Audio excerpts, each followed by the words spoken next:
Here we are taking two very difficult and very important questions based on probability density function.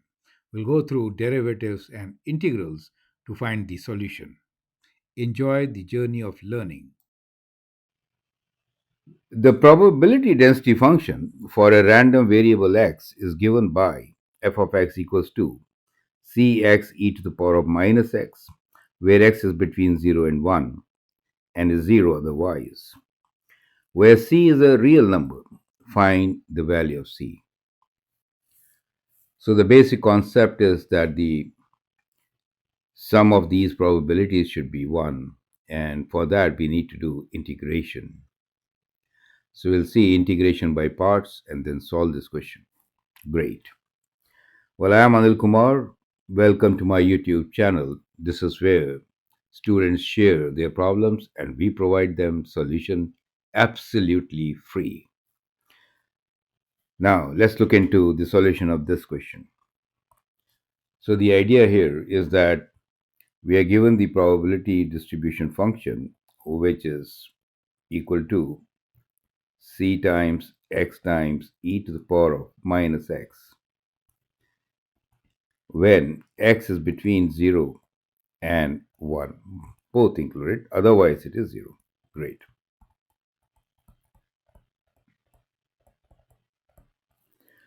So what it really means that if we add up all the probabilities for all these values, right, then that should be equal to 1. And this adding up is basically a process of integration, and therefore we need to integrate the function.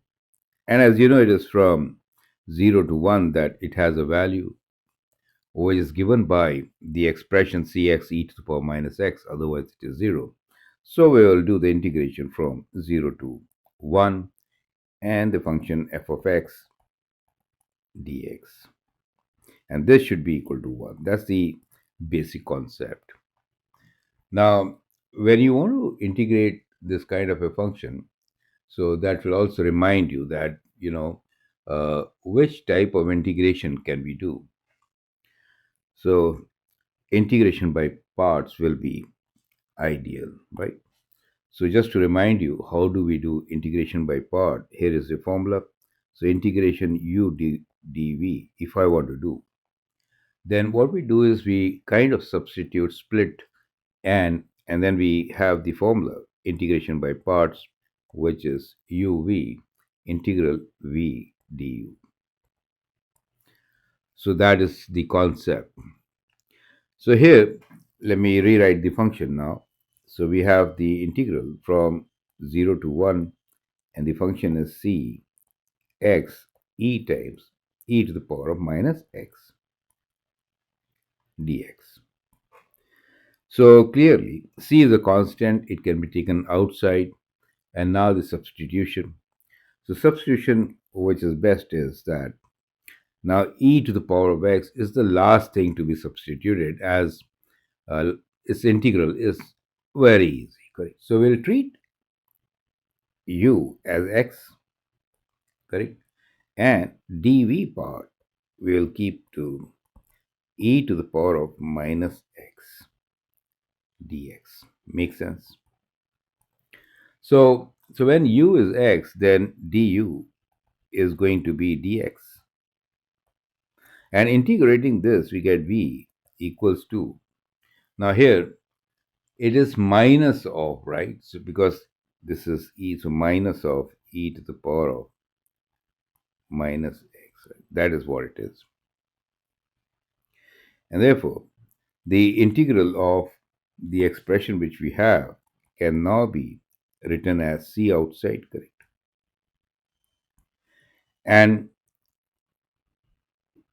let's write the integral with c outside first, and then we will change it to this particular format, correct? So, okay, let's go in steps, okay? So e to the power of minus x dx. So what we have done here is that we are treating this part as dv. You get the whole idea. And we are keeping x as u. So that is the substitution which we have done. And now we can write down the integral of this particular function, right? So the integral of this becomes, so you have to multiply u and v, right? So these two terms you have to multiply. So you get minus x e to the power of minus x, correct? And to this you have to subtract integral of this, but it is minus outside, you get the whole idea. So it becomes plus here. And we have the integral from e to the power of minus x dx, correct? So that's what you get, and this is from 0 to 1. C is being multiplied to all this, so let me put all this in bracket and multiply by c.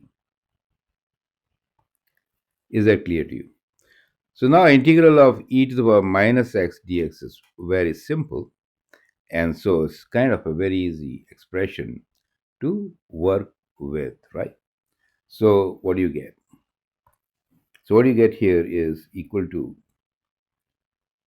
minus c times x, or we can keep c outside, right? So, okay, let's keep c outside. And here we get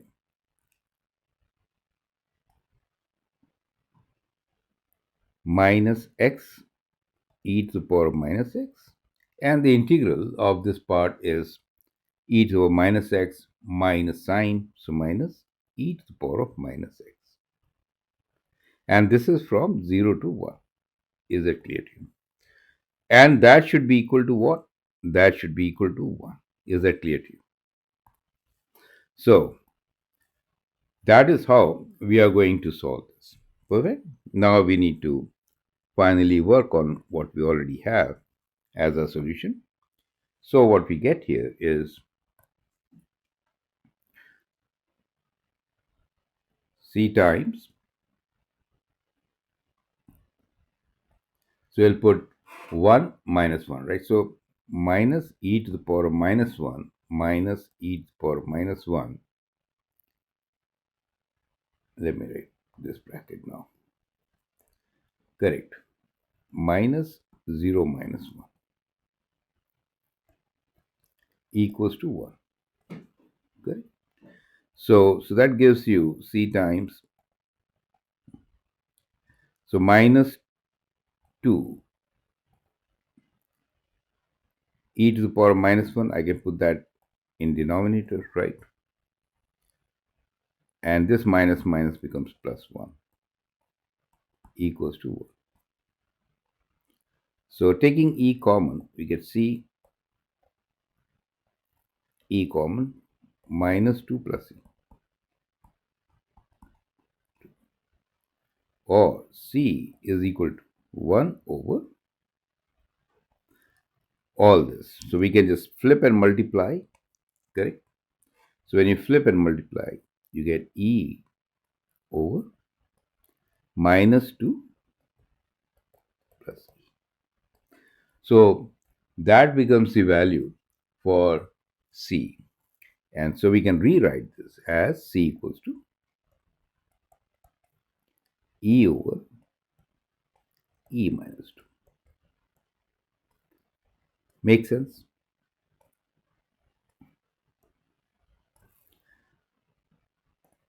So I hope with this you have understood how do we solve such questions.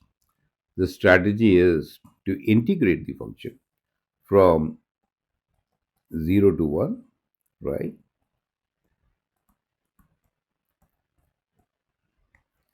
So where we use integration by parts, integral of u dv equals to uv minus integral of v du. And we got the value of C as equal to E over E minus 2. Makes sense, correct? So, whenever a probability density function is given to us, we know that the total sum, is 1, and that helps us to solve these questions. So, I hope the concept is clear along with how statistical problems have been now extended towards integration. And that is all about preparing for a very important test like IB final exam. So I hope that helps. Feel free to write your comments, share your views. If you like and subscribe to my videos, that'd be great. Sharing with you an important probability distribution function. I am Anil Kumar. Welcome to your YouTube channel, a platform where we share our thoughts and learn continuously. Here is another brilliant question from our IBHL student. The probability density function of a continuous random variable x is given by f of x equals to k over x squared plus 4, where k belongs to the closed interval of 0 to 2. Part A is find the value of k. Part B, show that the function f is decreasing in the domain 0 to 2. C is find expected value in the form ln a over pi. Perfect. You can always pause the video, answer the question. So when we are given probability density function, then how can we find the value of k? Well, clearly the area under this continuous random variable x should be equal to 1. So that is the basic concept. So we'll begin by finding the integral for the given function f of x, right? And the function given to us is k over x squared plus 4 from 0 to 2, right? And this should be equal to 1. Straightforward, so that should help you to get the value of k. Only difficulty could be that if you don't remember the formula, then how do you integrate, right? So let me give you the formula right there on the top, so that normally in IB test papers, the formulas are given to you. So if you have something like 1 over, in this case we have a constant, a square plus x square dx, then the integral is 1 over a arctan of, or tan inverse, right, x over a. Of course, plus c, but now we are working in definite integrals, so we'll find the value. So that is the beginning, right? So I hope this is clear. So let's begin with the solution of part A on a fresh page, right? So we are given the function f of x, which is k over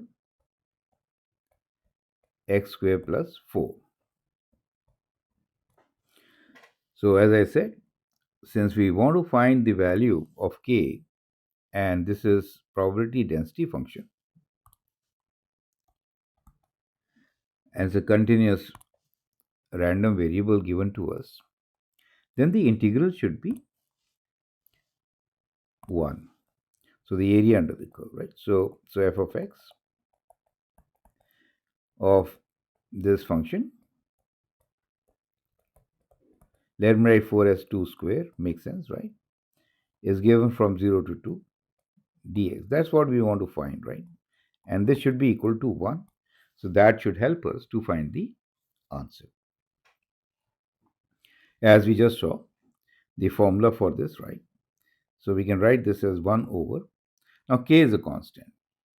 So I can take k outside over 2, and then we have tan inverse arctan. We can write arctan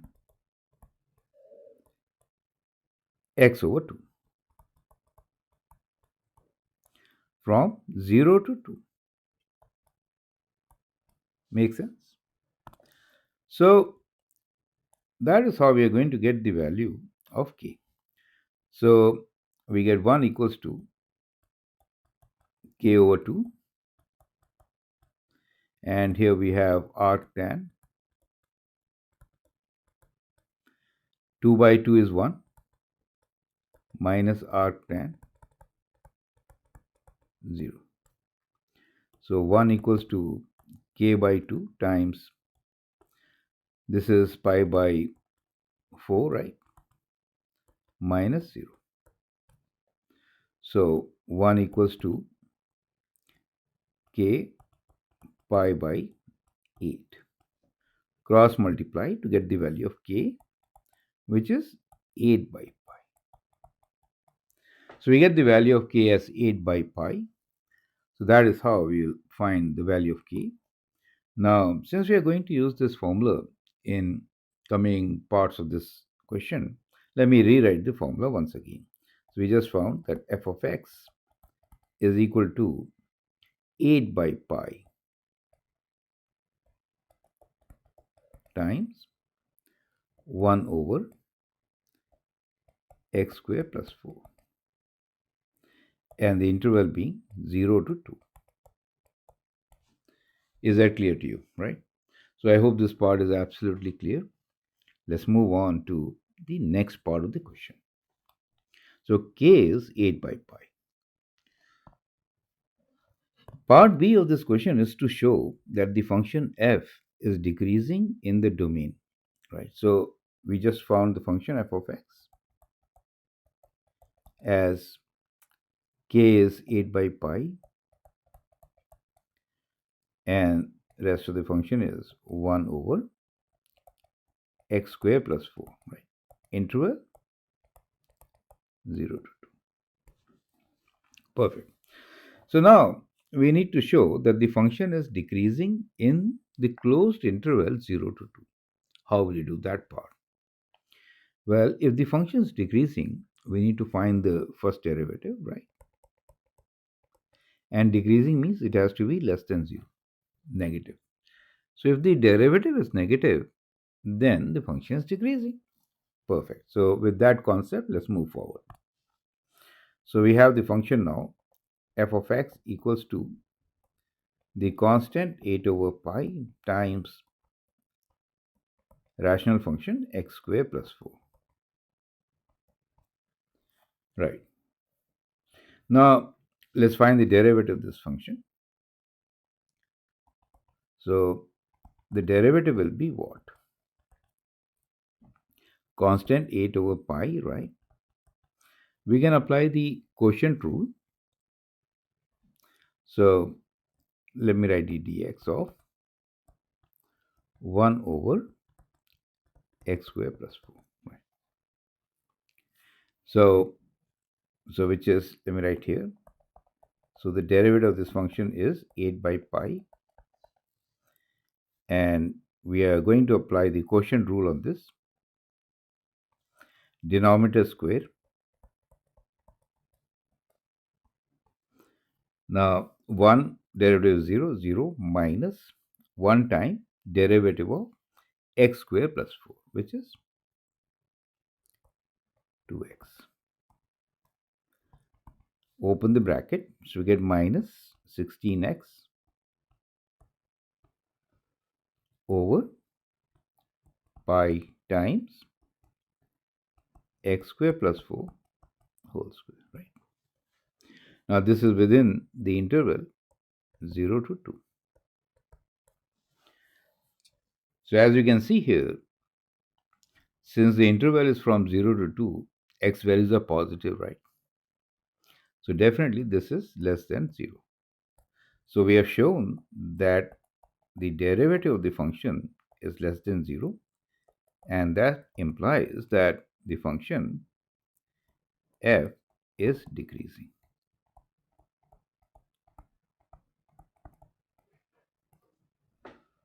Right, in the domain 0 to 2. Is that clear to you? Right. So it is non-negative, therefore it is decreasing in the domain 0 to 2. Perfect. So that is how we are going to do part B. Now let's move on to part C of this question, which is the probability density function of a continuous random variable is given to you.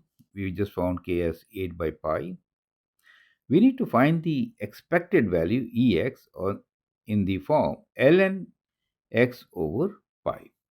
So how do you find the expected value? So expected value is given by the formula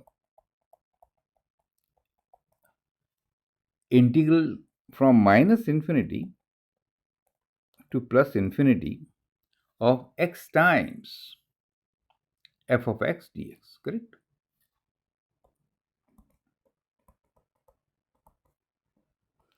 So that is the expected value. So now if you integrate this, then you can get the expected value, right? So let's do that part.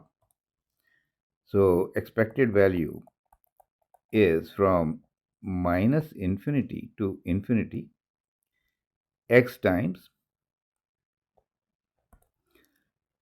8 over pi, which is the k value, times 1 over x square plus 4 dx.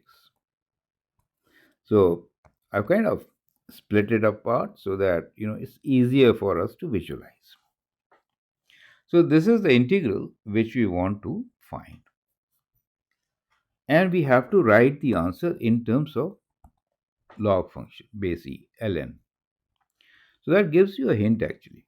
And the hint is very clear that we can do a substitution, which is let u equals to x square plus 4.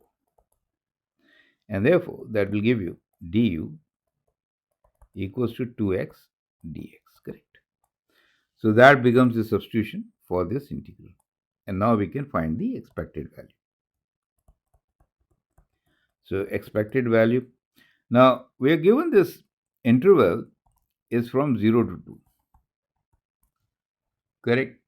So basically, we are going to integrate between 0 to 2, right? However, there is a catch here, that is, since you change the variable to u, we have to also find what are the new limits for u, right? So if x is 0, let me write here x equals to 0. In that case, u equals to what? U equals to 4, right? Because 0 square plus 4. And if x equals to 2, then u equals to what? 2 square is 4. 4 plus 4 is 8. So your limit changes from 4 to 8, right? So we'll write this limit from 4 to 8. Correct. And replace x dx with du, but it is 2 times. So we'll split 8 into 4 times 2, right? Correct. So what I will do here is I'll do it in 2 steps, right? So let me first write the function in x itself. So we are writing this as from 0 to 2, and 8x I'm writing as 4 times 2x, right? Dx. Is that clear to you? And here I'm writing x square plus 4. So that will make it absolutely clear. Correct? So 0, when you substitute for u, it becomes 4. So the integral, changing. So integral becomes from 4 to 8. Constant 4 remains, right? 2x dx becomes du. And we have x square plus 4 in the denominator as u. Is that clear to you? Pi is also there. I forgot to write pi here. So u and 4 and pi is also there, right? 4 by pi. Now the integral for this is 4 by pi, right? Ln u from 4 to 8. Makes sense, right? So that is how we are going to write down the integral now. The constant 4 over pi can be taken out, and integral of 1 over u du in the interval 4 to 8. Correct. So that expected value now is 4 over pi, and we have here ln. If I put 8 here, minus ln 4. Correct? So that means you can divide them. So it is 4 over pi ln 8 over 4, which is 4 over pi ln 2. Is that clear to you? So 4 over pi ln 2. However, you need the solution ln a over pi, right? So that means I could write, and pi is there in the denominator, that's not an issue. So 4 can be exponent of 2, right? So we could write this as equal to, let me write in red now. 4 I'm taking here, so I'm writing ln 2 to the power of 4, right? Over pi. Is that clear to you? So that becomes our expected value. And now we can write, correct? So let me use this space. So we got the expected value Ex as equal to 4. We took inside ln 2 to the power of 4 is 16 over pi. And that gives you the answer that A is equal to 16. Is that clear to you? So that is how we are going to answer this particular question. So I hope the concept is absolutely clear. So with that, we solve all the three parts of this problem. I hope it makes sense. The idea was here the integral of f of x in the given domain of 0 to 2 should be equal to 1. Here the idea was to find the derivative and show it less than 0. Here it was expected value, as you know, is integral of x times f of x, correct? Within the interval. We did substitution of variable to find our answer. And we found that a was equals to 16. Perfect. So that is how we have to solve this particular question. Very interesting, beautiful problem. I hope the sequence through which we've gone through will help you to master statistics, expected value part in greater details. Feel free to write your comments, share your views. If you like and subscribe to my videos, that'd be great. And keep sharing, keep posting problems. We'll provide you with brilliant solutions. Thank you.